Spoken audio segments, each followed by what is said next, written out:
কিভাবে duet video editing করতে হয় আজকের এই ভিডিওতে সম্পূর্ণ প্রসেস আমি আপনাদেরকে দেখিয়ে দিব। প্রথমে চলে যাবেন গুগল প্লে স্টোরে। গুগল প্লে স্টোরে চলে যাওয়ার পরে ক্যাপকাট যে অ্যাপটি রয়েছে এটা ইনস্টল করে নেবেন। এখানে লিখতে হবে ক্যাপকাট। ক্যাপকাট লিখে সার্চ করবেন। এখানে দেখতে পাচ্ছেন একটা কিন্তু অ্যাপ রয়েছে, এটা কিন্তু আমি আগে থেকে ইনস্টল করে রেখেছি, তার জন্য কিন্তু এখানে ওপেন দেখাচ্ছে। সো অবশ্যই ওপেনে ক্লিক করব। ওপেনে ক্লিক করার পর এখানে দেখতে পাচ্ছেন নিউ প্রজেক্ট লেখা কিন্তু রয়েছে, নিউ প্রজেক্টে কিন্তু ক্লিক করে দিতে হবে। নিউ প্রজেক্টে ক্লিক করার পর এখান থেকে যে কোনো একটা ভিডিও সিলেক্ট করে দিব।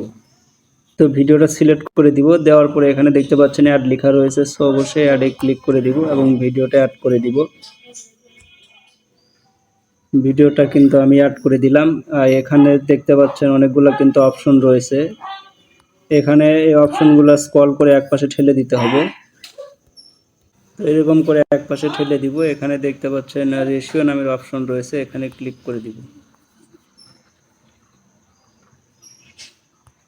এবং এখান থেকে কিন্তু আপনারা চাইলে ইউটিউব বা ফেসবুকের মাপ নিয়ে নিতে পারেন। সো আমি ফেসবুকের মাপটা নিব 1:1। এখানে ক্লিক করব এবং এখানে দেখতে পাচ্ছেন টিক মার্ক রয়েছে, টিক মার্কে সিলেক্ট করে দিব। সিলেক্ট করে দেওয়ার পরে এখানে দেখতে পাচ্ছেন যে অপশনগুলো রয়েছে, এটা এরকম করে স্ক্রল ডাউন করব। স্ক্রল ডাউন করার পরে এখানে দেখতে পাচ্ছেন ওভারলে নামের অপশন রয়েছে, ওভারলেতে ক্লিক করব। অ্যাড ওভারলে লেখা রয়েছে, অ্যাড ওভারলেতে ক্লিক করে দিব।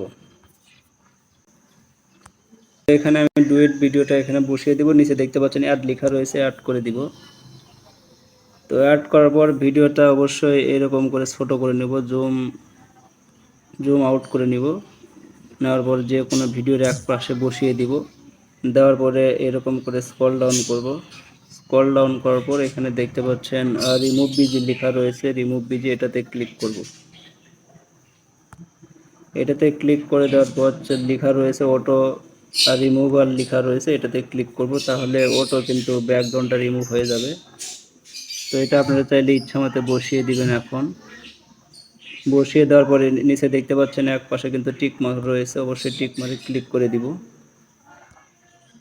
দেওয়ার পরে উপরের যে ভিডিওটা রয়েছে এটার সাউন্ড কমিয়ে দিব। অবশ্যই উপরটাতে সিলেক্ট করব, করার পর স্ক্রল ডাউন করব। এখানে দেখতে পাচ্ছেন ভলিউম লেখা রয়েছে, ভলিউমটা কমিয়ে দিয়ে এখানে দেখতে পাচ্ছেন টিক মার্ক রয়েছে, টিক মার্ক করে দিব। তো ভিডিওটা যদি আপনাদের ভালো লাগে অবশ্যই আমার ফেসবুক পেজটিকে ফলো করবেন এবং যারা আমার ইউটিউব থেকে দেখছেন অবশ্যই সাবস্ক্রাইব করে সাথে থাকবেন। ধন্যবাদ সবাইকে। এবং উপরে দেখতে পাচ্ছেন এক্সপোর্ট কিন্তু লেখা রয়েছে, এখানে ক্লিক করে ভিডিওটা কিন্তু গ্যালারিতে সেভ করে নিতে পারেন।